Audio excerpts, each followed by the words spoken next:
সূরাতুল বাকারা কোরআনে কারীমের 104টি সূরার দ্বিতীয় সূরা হলো সূরাতুল বাকারা। রাসূল আকরাম সাল্লাল্লাহু আলাইহি ওয়াসাল্লাম মক্কা থেকে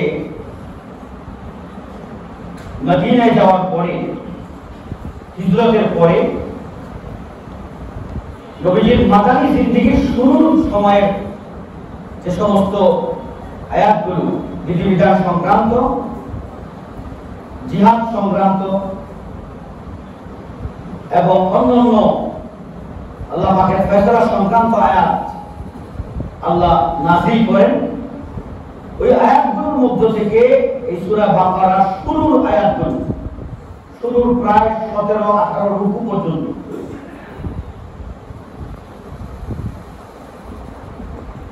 এই সূরার মধ্যে টোটাল রুকু আছে 40টা। কয়টা রুকু? 40টা। আয়াত আছে 286টা। এর মধ্যে 17-18 রুকু পর্যন্ত মাদানী জিন্দেগির শুরুর আলোচনাগুলো, শুরুর বিধিবিধানগুলো আল্লাহ তাআলা এখানে অবতীর্ণ করেছেন এই সূরার মধ্যে। লাস্টে গিয়ে প্রায় 18-20 রুকু পর্যন্ত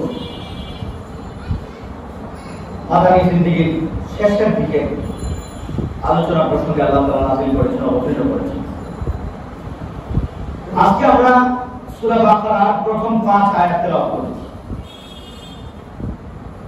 বাকারাতুন, আমরা এই কথাটি আজকে জেনে নেই, প্রত্যেকটি সূরার নামকরণ করা হয়েছে কোন না কোন প্রেক্ষাপটকে সামনে রেখে। সূরা ফাতিহার নামকরণ করা হয়েছে কি করে, কেন? এই সূরা দিয়ে কোরআন আল্লাহ তাআলা শুরু করেছেন, এজন্য ফাতিহাতুল কিতাব, ফাতিহাতুল কোরআন, এজন্য সূরা ফাতিহার নাম ফাতিহা রাখা হয়েছে। ফাতিহা মানে হলো সূচনা, শুরু।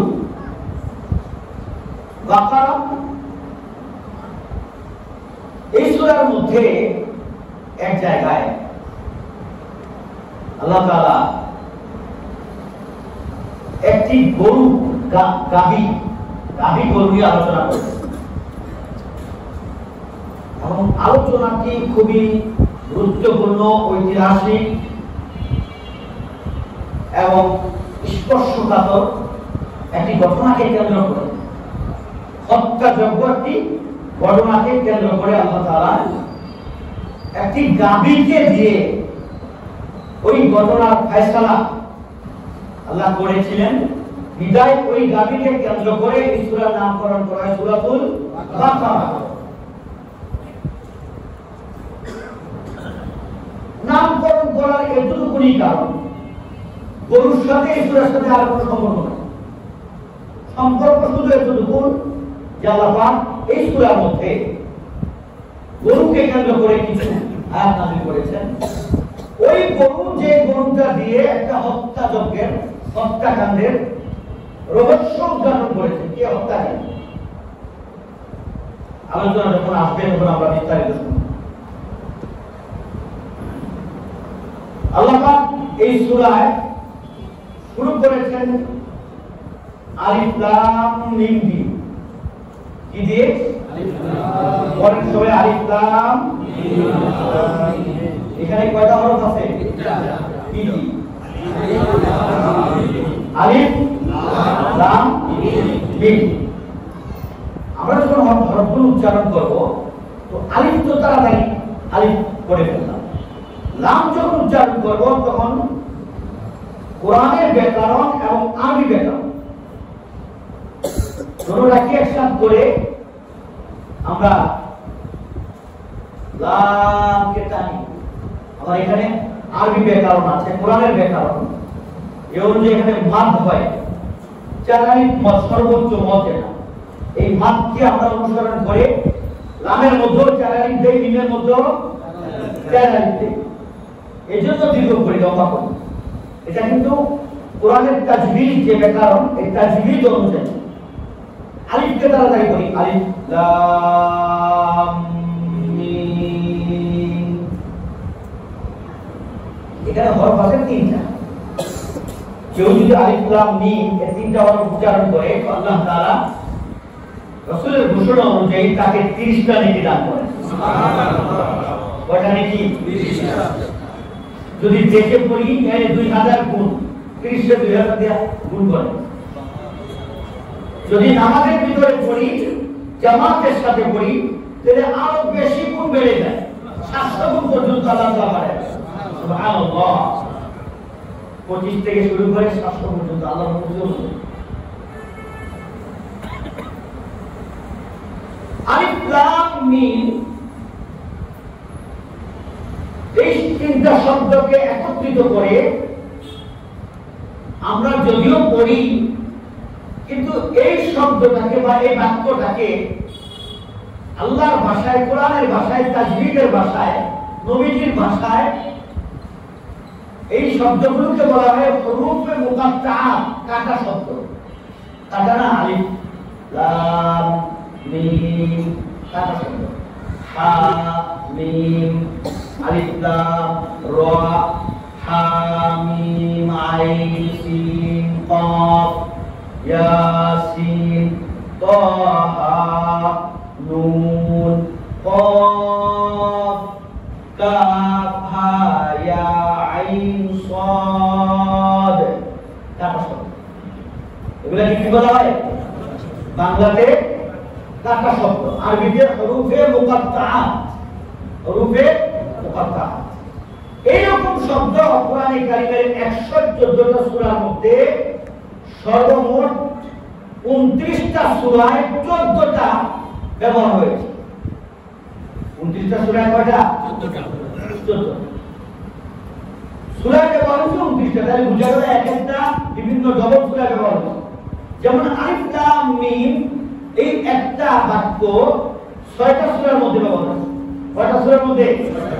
এই সূরা ব্যবহার হয়েছে 29টা, আর এইরকম শব্দ হলো 14টা। এরকম শব্দ কয়টা? শব্দ নিয়ে এই বললাম, 14টার অধিকাংশ আমি পড়ে ফেলেছি।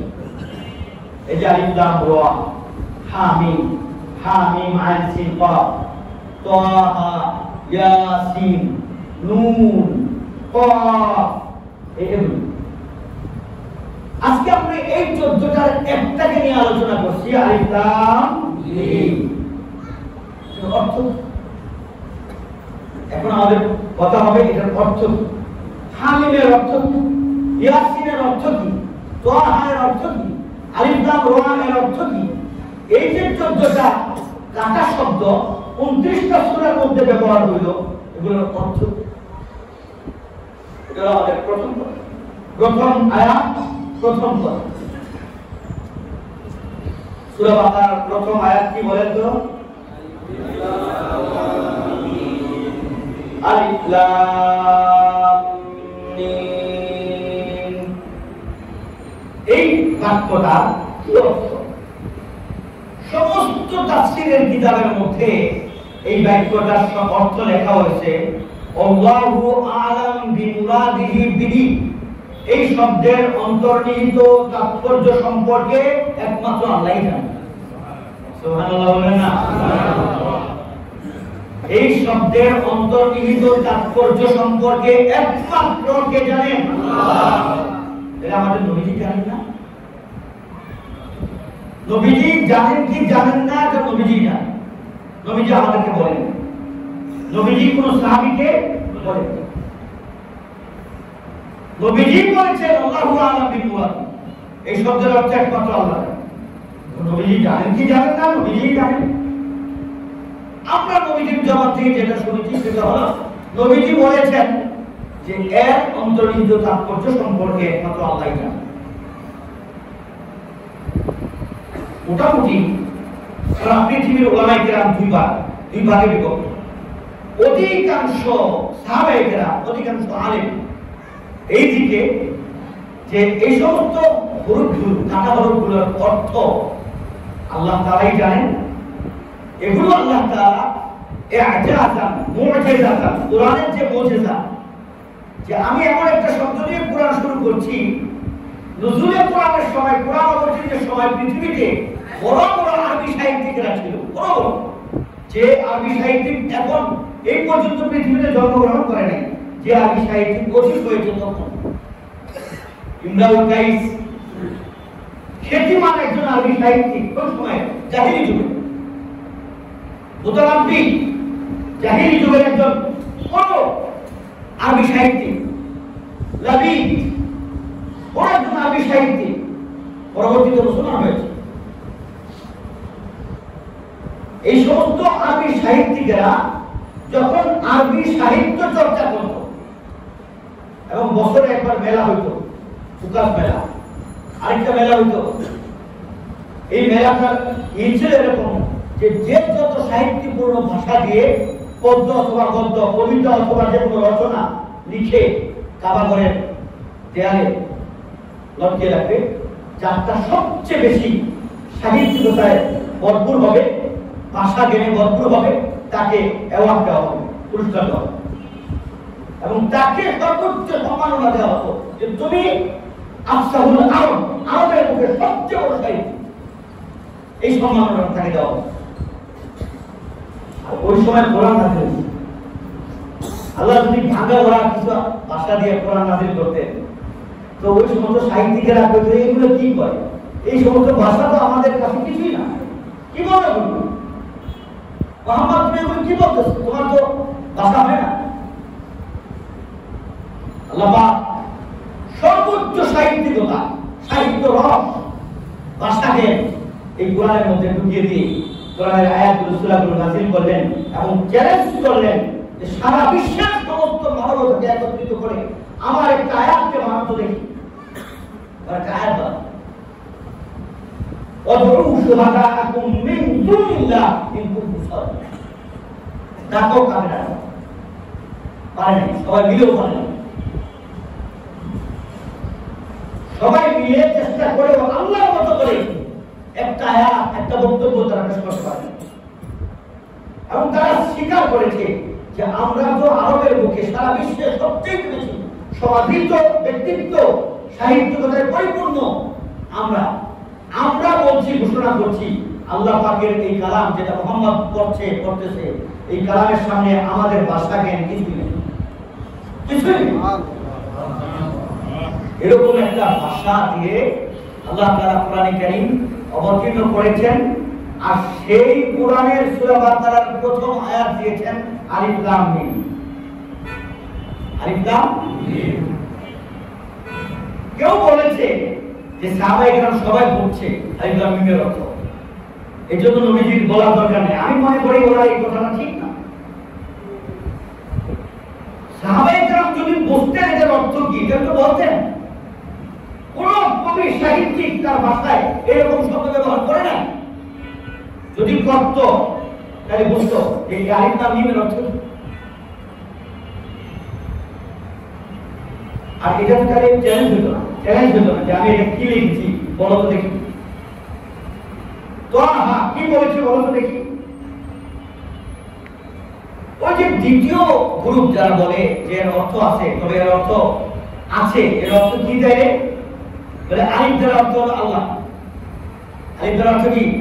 আল্লাহর একটা আলিফ থাকে না, আল্লাহ। লাম অর্থ আল্লাহ আর আলিফ অর্থ আলাম, মিম অর্থ মুরাদ। তার মানে আল্লাহু আলাম মুরাদি, এর অর্থ আল্লাহ জানেন। আমরা তো আগে বলছি এর অর্থ আল্লাহ জানেন, এটার ভাইকে অর্থ করার দরকার নেই। আর কেউ কেউ বলেছেন ইয়া আইয়ুহার রাসূল, ইয়া আইয়ুহাল মুরসাল, হে নবী, এরকম অর্থ কেউ কেউ বলেছে। ইয়াসিন অর্থ মুহাম্মদ সাল্লাল্লাহু আলাইহি ওয়াসাল্লাম, তোহা অর্থ মুহাম্মদ সাল্লাল্লাহু আলাইহি ওয়াসাল্লাম বলেছে কেউ, কিন্তু নবীজি তো বলেন নাই যে ইয়াসিন অর্থ মুহাম্মদ, নবীজি তো বলেন নাই তোহা অর্থ আহমদ। কেউ কেউ ধারণা করে এরকম অর্থ দিয়েছেন, কিন্তু এর সঠিক অর্থ কে জানেন? আল্লাহ। আল্লাহ চ্যালেঞ্জ দিচ্ছেন, দেখো আমার কোরআন নিয়ে তোমরা বলছো মুহাম্মদ নিজের থেকে বলে, আর তোমরা এর চেয়ে বেশি ভালো জ্ঞান রাখো, তাহলে দেখো তো আমার এই শব্দটার অর্থ করতে পারোনি, দেখো তো কি অর্থ করো তো। আলিফ লাম মিমের অর্থ করো, আলিফ লাম রা এর অর্থ করো, আলিফ লাম মিম সাদ এর অর্থ করো, কাফ এর অর্থ করো, নুন এর অর্থ করো, দেখি পারোনি করো। তোমাদের ডিকশনারিতে এরকম কোন শব্দ আছে কিনা বের করো তো, যদি থাকে তাহলে তোমরা অর্থ বুঝো, তাহলে ওই অর্থটা আমি নিয়েছি, কিন্তু কিন্তু আমার মুহাম্মদ তো বলে নাই যে আল্লাহ এই আলিফ লাম মিম দিয়ে অর্থ নিয়েছে। আল্লাহ তাআলা 14টি শব্দ এরকম ব্যবহার করেছেন 29টি সূরার মধ্যে। পৃথিবীর আজও পর্যন্ত কেউ এর অর্থ উচ্চারণ করতে পারে না। আল্লাহু আকবার। যারা করেছেন তারা এরকমই করেছেন যে এগুলো আল্লাহ তাআলার সিফতি না, ভালো কথা। এগুলো দিয়ে আল্লাহ তাআলার সিফত গুণ প্রকাশ করেছেন, এগুলো দিয়ে মুহাম্মদ সাল্লাল্লাহু আলাইহি ওয়াসাল্লামের গুণ প্রকাশ করেছেন, হতে পারে। কিন্তু আসল তাৎপর্য জানেন কে? আল্লাহ।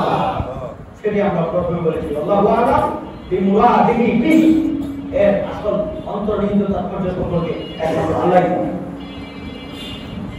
এই একটা শব্দ দিয়ে আল্লাহ তাআলা কোরআন কারীম শুরু করে সূরা বাকারা শুরু করে চ্যালেঞ্জ দিচ্ছেন যে দেখো এই কোরআন মুআজিজাতুল হাইয়া, একেবারে চিরদিনের জন্য এই কোরআন মুজিজা। মুজিজা শুধু এক মুহাম্মদ সাল্লাল্লাহু আলাইহি ওয়াসাল্লাম জগতে ছিলেন শুধু ততদিনের জন্যই না, চিরদিনের জন্য এটা কি মুজিজা। মুজিজা মানে এরকম শব্দ, এরকম আয়াত, এরকম সূরা পৃথিবীর কেউ বানাতে পারে না। 1 পৃষ্ঠা 2 পৃষ্ঠা পরেই এই চ্যালেঞ্জটা আল্লাহ তাআলা দিলেন। যে কথাটা আমরা বলতেছি এই চ্যালেঞ্জটা আল্লাহ আর আয়াত নাযিল করে দিলেন। এটা তো আমরা এই শব্দ থেকে নিচ্ছি, তবুও আয়াতই নাযিল করবেন যে আসলে তাহলে আমার মধ্যে একটা সূরা বানাও তো, এত লাফালাফি করে একটা সূরা বানায় দেখাও, একটা আয়াত বানায় দেখাও, সূরা বানাও দাও আয়াত। কেন বলছে যে না আয়াত তো পারবো না, সূরা পারবো না? একবার সবাই বসে একটা আয়াত বানাইছে। কোরআনে আল্লাহ বলছেন ওয়াসসামা যাতিল বুরুজ, এরা বানাইছে অনিসা ও যাতিল ফুরুজ। মহিলারা ফরজুরের অর্থ হলো লজ্জাস্থান, মহিলারা লজ্জাস্থান বিশিষ্ট। এটা যখন কাবা করে লটকাইছে তো মক্কার মহিলারা ঝাড়ু নিয়ে বাইরে যে ওপরে পিড়া কারা এটা বানাইছে। আমরা লজ্জাস্থান বিশিষ্ট, তোদের লজ্জাস্থান নাই, তোর তো লজ্জাস্থান না, তো আমাদের কি লাগে এরকম আয়াত বানায় ঝাড়ু নিয়ে বেরিয়েছিল ওদের পিড়াই করে। তাহলে আল্লাহর কালাম আয়াত বানাইছো, ঝাড়ু নিয়ে পিড়া খেয়েছো। আর আল্লাহ তো চ্যালেঞ্জ দিয়ে দিয়েছে আমার আয়াতের মতো আয়াত বানাইতে পারবো না। আলিফ লাম মিম আমাদেরকে শিক্ষা দিল যে আল্লাহ তাআলার কোরআন মুজিজ, মুজিজ আন ইতিয়ানিহি মিসলিহি, এর মতো সূরা, এর মতো আয়াত পেশ করতে সারা বিশ্ববাসী কি অক্ষম। আসুন আমরা দ্বিতীয় আয়াতে যাই। যালিকাল কিতাবু লা রাইবা ফিহি, যালিকাল কিতাব, যালিকাল কিতাব এই কিতাব, যালিকাল কিতাব এই কিতাব। তো এই শব্দটা বলার জন্য আরবিতে একটা শব্দ ব্যবহার হয়, ওটা হলো হাজা। কি শব্দ ব্যবহার হয়? ওই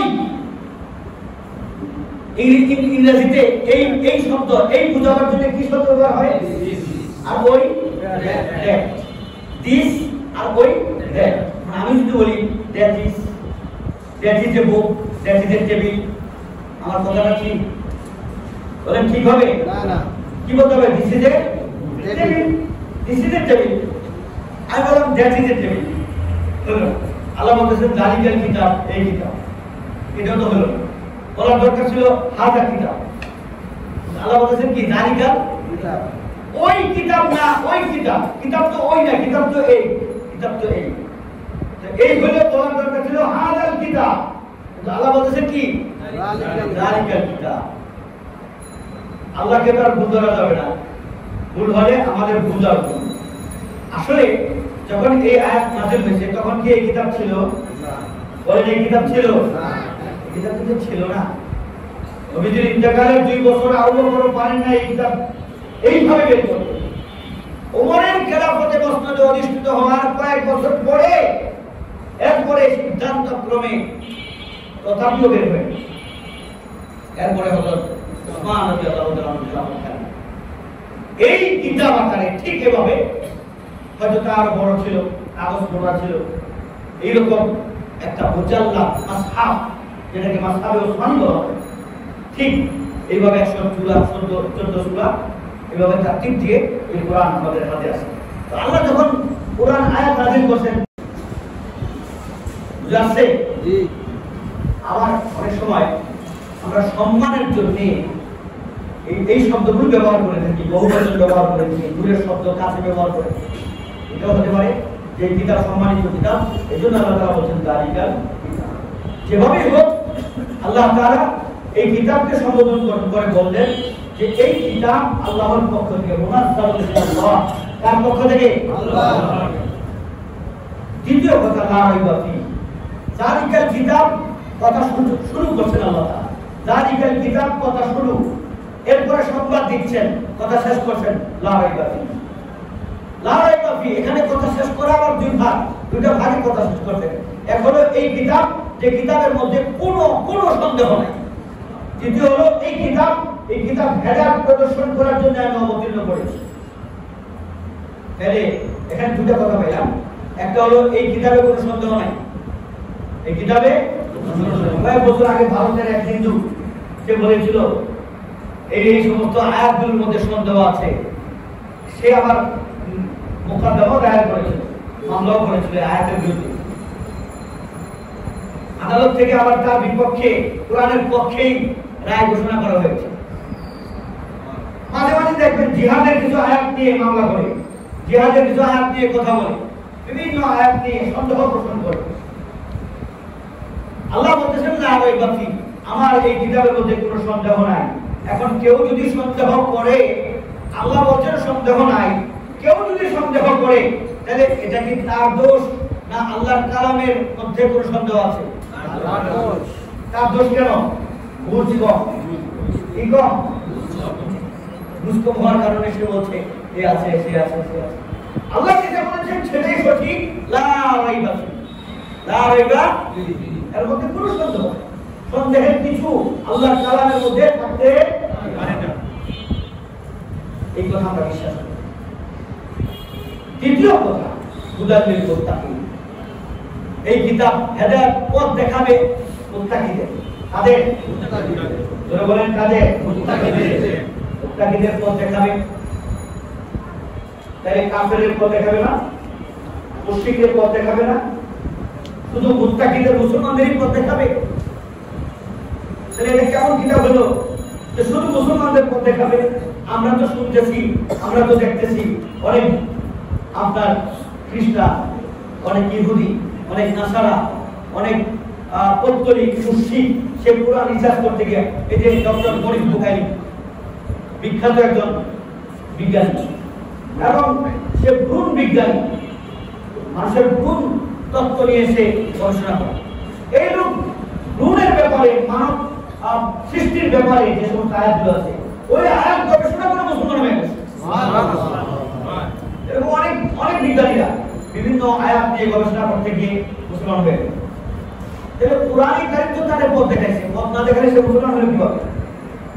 আল্লাহ বলতেছেন হুদাল লিল মুত্তাকিন, শুধু মুত্তাকিনদেরকে আমি পথ দেখাইছি। এখানে কোরআন কারীমের দুইটা হেদায়েত আছে। কয়টা হেদায়েত? দুইটা। হেদায়েতের অর্থ আমরা করেছিলাম তত্ত্ব দেয়া, আরেকটা অর্থ করেছিলাম একেবারে ডাইরেক্ট গন্তব্যে পৌঁছে দেয়া। আরবিতে বলা হয় রাতুল করিম আর ইসারিয়াত মতলুব, গন্তব্য পর্যন্ত হাতে ধরে পৌঁছে দেয়া, এটা হলো হেদায়েতের পরিপূর্ণ রূপ। আর শুধু তত্ত্ব দিয়ে দেয়া, এটা হলো হেদায়েতের অপূর্ণাঙ্গ রূপ। আল্লাহ বলেন যে ব্যক্তি মুমিন না, মুত্তাকি না, তাকে আমি যে হেদায়েতটা দেই, তাকে আমি তত্ত্ব দেই। এই ডক্টর মরিস বুখারী তত্ত্ব পাইছে, তত্ত্ব পাইয়া মজা পাইছে। যখন মজা পেয়ে গেছে, কোরআনে আরো গবেষণা শুরু করছে। গবেষণা করতে করতে পুরো কোরআন গবেষণা করে ফেলছে। পুরো কোরআন যখন গবেষণা করছে, আল্লাহ তাআলা তার ঈমানের দরজা খুলে দিয়েছে, কলবের দরজা খুলে দিয়েছে। এখন সে কালেমা পড়ছে, কালেমা পড়া যখন মুত্তাকি হয়েছে, মুমিন হয়েছে, আল্লাহ তাআলা এই কোরআনের মাধ্যমে তাকে আরো হেদায়েতের দরজা খুলে দিয়েছে। আল্লাহ বলছেন হুদাল লিল মুত্তাকিন, মুত্তাকিনদের জন্য আমি বিশেষ হেদায়েত। ওই হেদায়েতটা কোন হেদায়েত? যে হেদায়েত তাকে একেবারে ডাইরেক্ট জান্নাত পর্যন্ত নিয়ে যাবে। সুবহানাল্লাহ। এই হেদায়েত কাদের জন্য? মুত্তাকিদের জন্য। মুত্তাকি কারা? এবং টোটাল আমরা হিসাব করলে এই হেদায়েতটা কারা পাবে? মোট 6 শ্রেণীর মানুষ। কয় শ্রেণী? 6 শ্রেণী। যাদের মধ্যে 6টা গুণ থাকবে, তারা এই হেদায়েতটা লাভ করবে কোরআন দিয়ে। ডাইরেক্ট কোরআন তাকে জান্নাত পর্যন্ত পৌঁছে দেবে। সুবহানাল্লাহ। আর যে মুত্তাকি তার মধ্যে 5টা গুণ থাকবে। কয়টা গুণ? 5টা। এক নাম্বার আল্লাহ বলেছেন যালিকাল কিতাবু লা রাইবা ফীহি হুদাল লিল মুত্তাকিন الذين يؤمنون بالغيب ويقيمون الصلاة ومما رزقناهم ينفقون মুত্তাকিরা এই কোরআন মুত্তাকিদের জন্য হেদায়েত মুত্তাকিরা আল্লাহ তাআলা বলেছেন আল্লাযীনা ইউমিনুনা বিল গায়ব প্রথম গুণ প্রথম বৈশিষ্ট্য হেদায়েত পাওয়ার জন্য প্রথম বৈশিষ্ট্য হলো গায়েবের অদৃশ্যের বিষয়টাকে তোমার মেনে নিতে হবে। ডক্টর মরিল বোকারি সহ সমস্ত বিজ্ঞানী কোরআনের মাধ্যমে যাদের পথ খুলে গেছে অন্তরের দরজা খুলে গেছে ওরা কিন্তু এই কোরআনের মাধ্যমে পথ পেয়েই স্বীকার করছে যে আমরা আমান্না বিল্লাহ আমরা আল্লাহকে না দেখে বিশ্বাস করলাম। আমরা তো মা বাবার থেকে এই বলতেছি যে আমরা আল্লাহকে বিশ্বাস করি এরা বিশ্বাস করে এরপরে বিশ্বাস করছে যে এক আল্লাহ আল্লাহকে আমরা দেখেছি কেউ দেখেছে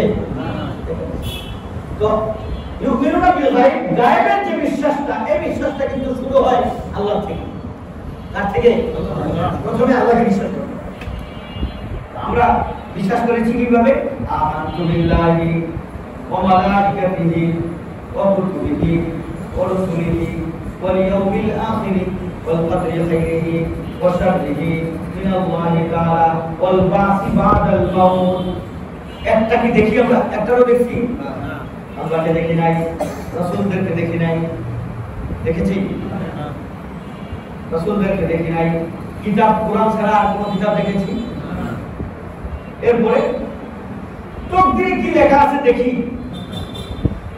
মৃত্যু কবে হবে মৃত্যুর ধরন রূপ দেখি মৃত্যুর পরের জিন্দেগি দেখি পৌঁছারা দেখেছি হাসরের ময়দান জান্নাত জাহান্নাম হাউজে কাউসার কিছু দেখি না দেখে সব বিশ্বাস করি নবীজি মেরাজ দেখেছেন নবীজি দেখে আছেন আমরা দেখেছি নবীজির মেরাজকে আমরা বিশ্বাস করি প্রত্যেকটা জিনিসকে আমরা না দেখে বিশ্বাস করি এটা হলো ঈমান বিল গায়ব আল্লাহ বলেন মুত্তাকি তোমার যদি এই অবস্থা হয় এই গুণটা হয় তুমি ঈমান আনার পরে তোমার ভিতরে যদি এই গুণ আসে ঈমান বিল গায়বের গুণ তোমার ভিতরে চলে আসে না দেখে তুমি আল্লাহকে বিশ্বাস করতে পারো আল্লাহর ওয়াহদানিয়তের উপর বিশ্বাস করতে পারো আখিরাতের উপর বিশ্বাস করতে পারো পুরস্কার না দেখে তুমি মেনে নিতে পারো জান্নাত না দেখে মেনে নিতে পারো জাহান্নাম না দেখে মেনে নিতে পারো তুমি ঈমান বিল গায়ব গ্রহণ করেছো তোমার জন্য আমার কিতাব হেদায়েতের আলো ছড়াবে আল্লাহু আকবার হেদায়েতের নূর ছড়াবে আল কোরআনুল নূর ইয়াহদি বিল্লাহু মিন ইবাদিহি মাইয়াশা এই কোরআন হলো একটি নূর একটি আলো আল্লাহ পাক এই কোরআনের মাধ্যমে তার বান্দাদের মধ্য থেকে যাকে ইচ্ছা তাকে এই আলো দিয়ে পথ দেখাইতে থাকেন কোন পথ একমাত্র একেবারে জান্নাত পর্যন্ত যাওয়া কোন পথ দেখায় জান্নাত ধরে বলেন কোন পথ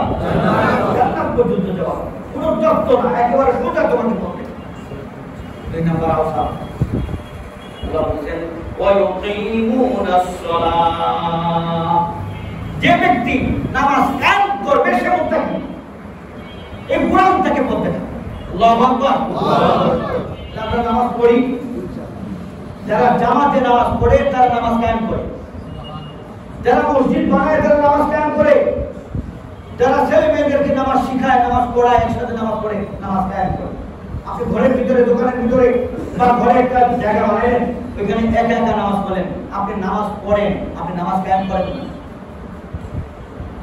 তার মুত্তাকি হতে হলে কোরআনের আলো পেতে হলে হেদায়েত পেতে হলে নামাজ পড়তে হবে না নামাজ কায়েম করতে হবে নামাজ কায়েম করতে হবে দুই নম্বর অর্থে আপনি ফরজ পড়েন সুন্নাত ওয়াজিব এগুলো কিছু পড়েন আপনি নামাজ পড়েছেন নামাজ কায়েম করেন নামাজ কায়েম করতে হলে ইকামতে সালাত হলো নামাজের প্রত্যেকটা রুকনকে সেটা চাই মুস্তাহাব হোক সুন্নাত হোক আদব সবগুলোকে লেহাজ করে যে ব্যক্তি নামাজ পড়বে সে যেন ইকামাত সালাত করলো, মান আকামা সালাত আকামা দ্বীন, যে ব্যক্তি এইভাবে নামাজ পড়লো সে যেন দ্বীন কায়েম করবে। আর যে ব্যক্তি এভাবে নামাজ পড়লো না, নামাজ ছাড়লো, সে যেন দ্বীনকে নষ্ট করে। এই জন্য আল্লাহ তাআলা বলেন ওয়ায়ুকিমুনাস সালাতা, এটা হলো 2 নাম্বার। কয় নাম্বার? 2 নাম্বার গুণ মুত্তাকি। মুত্তাকি হওয়ার 2 নাম্বার উপকরণ, 2 নাম্বার উপকরণ মাত্র। 3 নাম্বার ওয়া মিম্মা রাযাকনাহুম ইউনফিকুন। তুমি মুত্তাকি, তুমি মুত্তাকি। তুমি শুধু নিজে নামাজ পড়লেই হবে না, যেমন অন্যকে নিয়ে নামাজ কায়েম করতে হবে, ঠিক তুমি মুত্তাকি। তোমার মধ্যে এই গুণ অবশ্যই থাকতে হবে যে শুধু তোমার পেট ভরলেই হবে না, অন্যের পেট ভরা আছে কিনা, অন্যের কাছে খাবার আছে কিনা এটাও তোমাকে দেখতে হবে। তুমি নিজে পরিতৃপ্ত হয়ে আছো, তোমার আরেক ভাই ক্ষুধার্ত, তাহলে তুমি মুত্তাকি না। তুমি নিজে শীত থেকে বাঁচার জন্য মোটা কম্বল ব্যবহার করছো, আর তোমার দরিদ্র ভাই, আপন ভাই, সে একটা পাতলা কম্বল পায় না, তুমি আসলে মুত্তাকি না। কোরআনের আলো তুমি পাবে না, কোরআনের হেদায়েত তুমি পাবে না। ডাইরেক্ট হেদায়েত, যে হেদায়েত দিয়ে জান্নাত পর্যন্ত করতে পারবে, ওই হেদায়েত তোমার নসিবে নাই। তুমি 3 বেলা ঠিকই খাচ্ছ, তোমার পাশে তোমার প্রতিবেশী সে খাবার পায় না। তুমি দামি দামি হাসপাতালে চিকিৎসার জন্য যাচ্ছ, তোমার পাশের একটা ব্যক্তি, একটা লোক দরিদ্র, সে একটা নাপা ট্যাবলেট ক্রয় করে খাওয়ানোর টাকা পায়, অথচ তুমি তা জানো, দেখো, তুমি আসলে মুত্তাকি না। মুসলমান ঠিক আছে, মুত্তাকি না। এজন্য আল্লাহ বলেন নামাজ যেমন প্রতিষ্ঠা করবে অন্যকে নিয়ে, তোমার সোসাইটি, তোমার সমাজে, তোমার পরিবারে, তোমার প্রতিবেশী, তোমার সোসাইটির একজন সদস্য, তোমার সমাজের একজন সদস্য। তোমার পরিবার যেমন তোমার মুখাপেক্ষী, তোমার সোসাইটির প্রত্যেকটা ব্যক্তি তোমার মুখাপেক্ষী। যদি তুমি সত্যিকারের মুত্তাকি হতে পারো, সবচেয়ে বড় আল্লাহর কাজ হলো নামাজ। নামাজ আল্লাহ বলেছেন সবাইকে নিয়ে পড়ো, নামাজ আল্লাহ বলেছেন যে নামাজ পড়ো, নামাজ বলেছেন কমপক্ষে যদি মসজিদে না যেতে পারো, ঘরের ভিতরে যে পরিবারের সদস্যরা আছে ওদের নিয়ে পড়ো, তো একা পড়ো।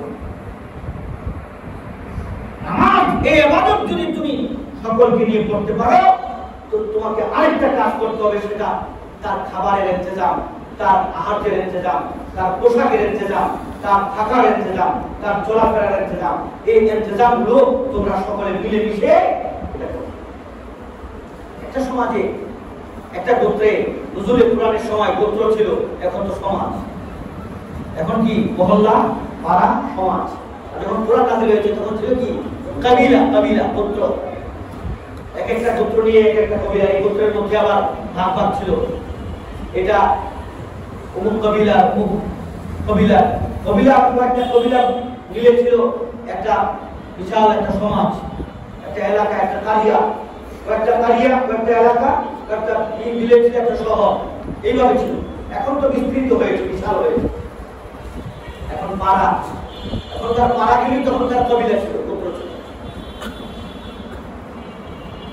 একটা কবিলায় বা একটা পাড়ায়, একটা গোত্রে, একটা সমাজে 1 জন 2 জন বা 5 জন 10 জন দরিদ্র থাকতে পারে, অথচ ওই সমাজে কয়েক হাজার বিদ্যমান। তুমি সকল জাকাতগুলো মিলিয়ে এই 5 জন বা 10 জন লোককে কি তুমি সহযোগিতা করতে পারো না? বলে আল্লাহ, আমার তো জাকাত আসে নাই।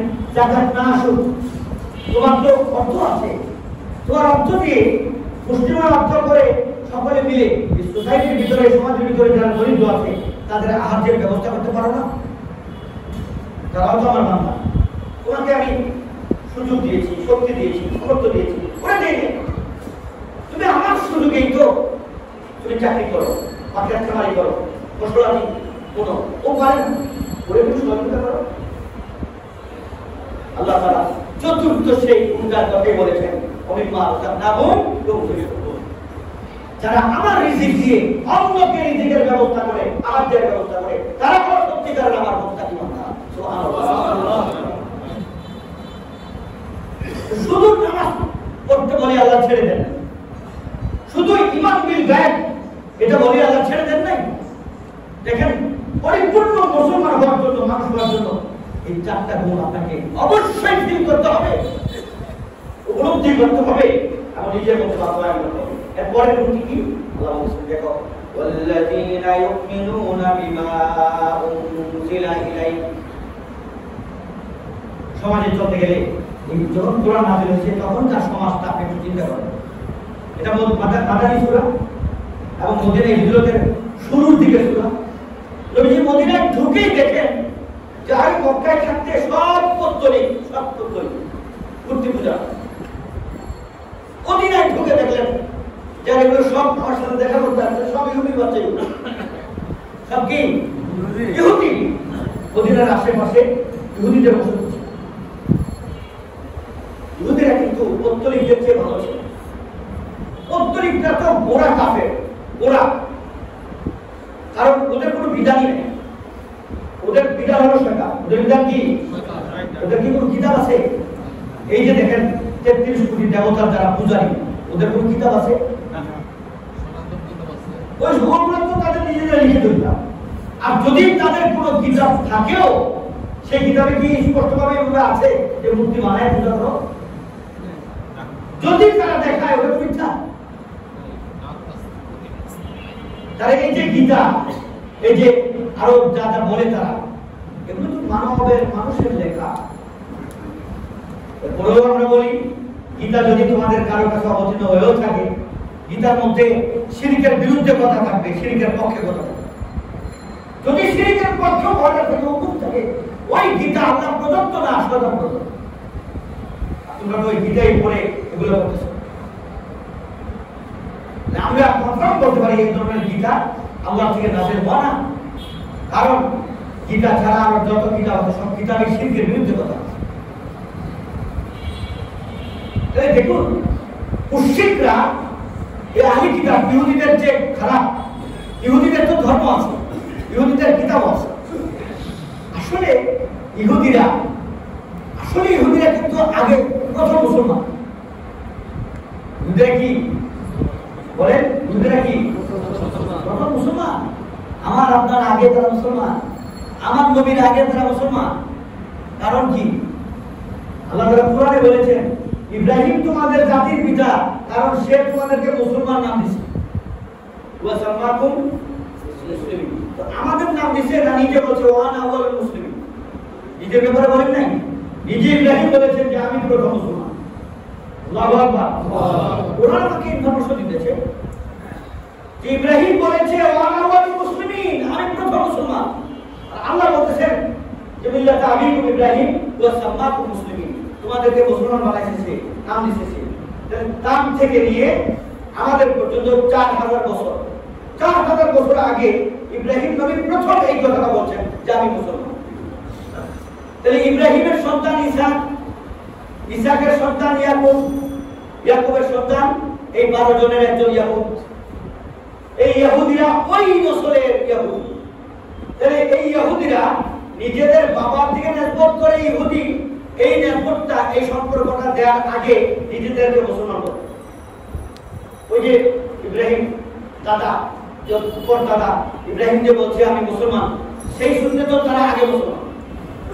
কিন্তু ওই শব্দটাকে ভুলে গিয়ে নিজেরা নিজেদের পরিচয় দিতে শুরু করে আমরা ইহুদি। সেই পরিচয় থেকে এখনো তারা ইহুদি। আর ওই সময়কার ইহুদি কিন্তু ভালো ছিল, তার দাদার নীতিতে ছিল, ইব্রাহিমের নীতিতে, তারপরে ইসহাকের নীতিতে, ইয়াকুবের নীতিতে যারা বিশ্বাসী ছিল। আস্তে আস্তে আস্তে আস্তে আস্তে আস্তে তাদের ভিতরে এই গুমরাহি, এই প্রতারণা এগুলো ঢুকে। নবী যখন মদিনায় আগমন করেন, ইহুদিরা নবীর সাথে দেখা করতে আসে। ইহুদিরা আল্লাহকে মানত, এখনো মানে। ইহুদিরা রাসূলাত মানত, নবীকে মানত। ইহুদিদের নবী মুসা। আমাদের নবীর আগমনের আগে মুসার আগমন ঘটেছে 1900 বছর আগে, মৃত্যু হয়েছে। কত বছর? 1900 বছর আগে আমাদের নবীর জন্মে মুসা নবী মৃত্যুবরণ করছে।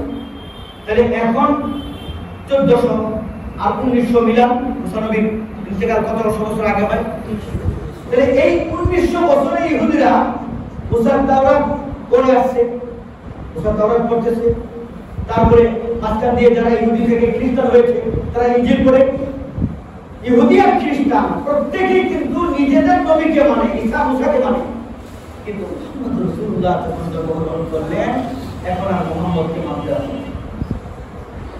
আল্লাহ বলেন, হে মুহাম্মদ ইয়ারিফুনা, তারা কিন্তু আপনারে চিনে, যেমন তারা নিজেদের ছেলে সন্তানদেরকে চিনে ঠিক এমন আপনাকে চিনে, কিন্তু চিনার পরেও আপনাকে তারা মানতে রাজি না। আসলে এত বড় দুশমনী তাদের, তারা তাওরাতে জেনেছে আপনার কথা, জবুরে জেনেছে, ইনজিলে জেনেছে, তারপরেও আপনার সাথে এটা হলো দুশমনী যে তারা আপনাকে মানে না। নবীজি ওদেরকে শোনাইলেন এই আয়াত, الذين يؤمنون بما أنزل إليك, হে নবী, যারা আপনার উপরে যে কিতাব নাযিল হয়েছে ওই কিতাবকে মেনে নেন। নবীর উপরে কোন কিতাব নাযিল হয়েছে? কোরআনকে যারা মেনে নেয়। তাহলে আমরা কোরআন মেনে নিয়েছি। আল্লাহ বলতেছেন শুধু কোরআন মানলে মুত্তাকি হইতে পারবে না, কোরআন মানতে হবে, সাথে সাথে কোরআনের আগে আরো যে 103টা কিতাব নাযিল হয়েছে সবগুলোকে তোমার মানতে হবে। আল্লাহু আকবার, কত সুন্দর কথা আল্লাহ তাআলা। আল্লাহ তো বলতে পারতেন শুধু কোরআন মানো, তাহলে বোঝা যায় তো মুহাম্মদ নিজের থেকে বলতেছে। মুহাম্মদ যাদের নিজের থেকে বলতেছে এই কথা কেউ না বলতে পারে, এজন্য আল্লাহ তাআলা বলে শুধু কোরআন না, শুধু কোরআন না, কোরআনের পূর্বে যত কিতাব অবতীর্ণ হয়েছে সবগুলোকে তোমার মানতে হবে। তাহলে আমরা কি বলি? কুতুবিহি আমানতু বিল্লাহি ওয়া মালাইকাতিহি ওয়া কুতুবিহি, সব কিতাব আমরা মানি। কিন্তু কোরআন আমাদেরকে ইনফরমেশন দিয়েছে যে কিতাবের মধ্য থেকে একটা কিতাবই সহি শুদ্ধ আছে, বিশুদ্ধ আছে, তার জায়গায় দাঁড়িয়ে আছে, সেটা হলো কোরআন। আর বাকিগুলো সব নিজেরা লিখে কি করেছে? নিজেরা। তাওরাতের যে পুরো কমপ্লিট তাওরাত নাযিল হয়েছে লোহার মধ্যে আল্লাহ তাআলা লিখেছে, ইস্পাতের মতো একটা জিনিস, এটা তো আল্লাহ দুনিয়া থেকে নেন নাই। এখন এটার নাম আমরা কি দিব? লোহা বলবো না ইস্পাত বলবো না কি বলবো? আল্লাহ জানেন যে এটা কি ছিল। মনে করেন লোহার মতো বা ইস্পাতের মতো কোনো জিনিস, এটার মধ্যে আল্লাহ পুরো বিধান তাওরাত লিখে দুনিয়াতে পাঠাইছে। এটা এখন আন্তাকিয়া পাহাড়ের নিচে আছে। ইমাম মাহদী যেদিন আসবে এবং আন্তাকিয়ায় বসবে, সেখানে পৌঁছে দাবেক আমাদ এই জায়গায় পৌঁছার আগে ওইখানে যাবেন পাশাপাশি। এরপরে উনি দাবেক আমাকে যে যুদ্ধটা হবে, তৃতীয় বিশ্বযুদ্ধ খ্রিস্টানদের সাথে, এইখানে এত সংখ্যক খ্রিস্টান মরবে, নিহত হবে যে সকালে যদি একটা পাখি ছেড়ে দেওয়া হয় সন্ধ্যা পর্যন্ত পাখিটা উঠবে, কিন্তু লাশের উপর অতিক্রম করে শেষ করতে পারবে না, সন্ধ্যা গিয়ে মারা যাবে উঠতে উঠতে, তো লাশ শেষ হবে না, এত লাশ পড়বে। এই সব লাশ হলো খ্রিস্টানদের। এরপরে ইমাম মাহদী আন্তাকিয়া পাহাড় থেকে ওই তাওরাত বের করে নিয়ে আসবে। এই যে দেখো তাওরাত, তোমাদের তাওরাতের সাথে এই তাওরাত মিলাও, দেখো তোমরা কত মিথ্যাবাদী। এই যে দেখো মুসার লাঠি, মুসার লাঠি দেখো, এই সবে বের করে নিয়ে আসবে আন্তাকিয়া পাহাড়ের। তখন খ্রিস্টান জগতে যারা থাকবে তারা মেনে নেবে যে হ্যাঁ, আমরা যে তাওরাত আর যে ইনজিল নিয়ে বসেছিলাম এটা আসলে পুরো বিকৃত হয়ে গেছে।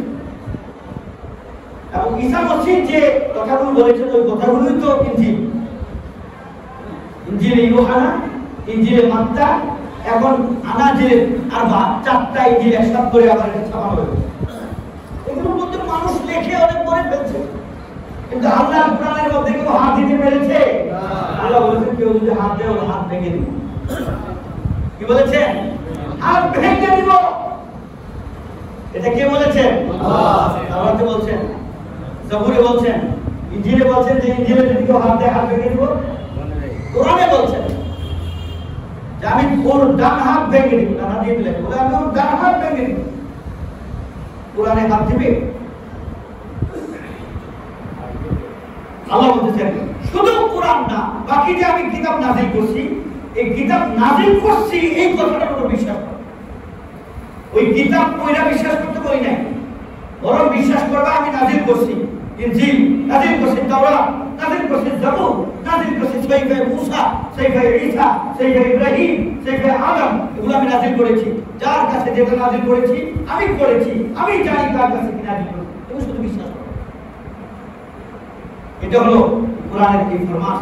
ওমা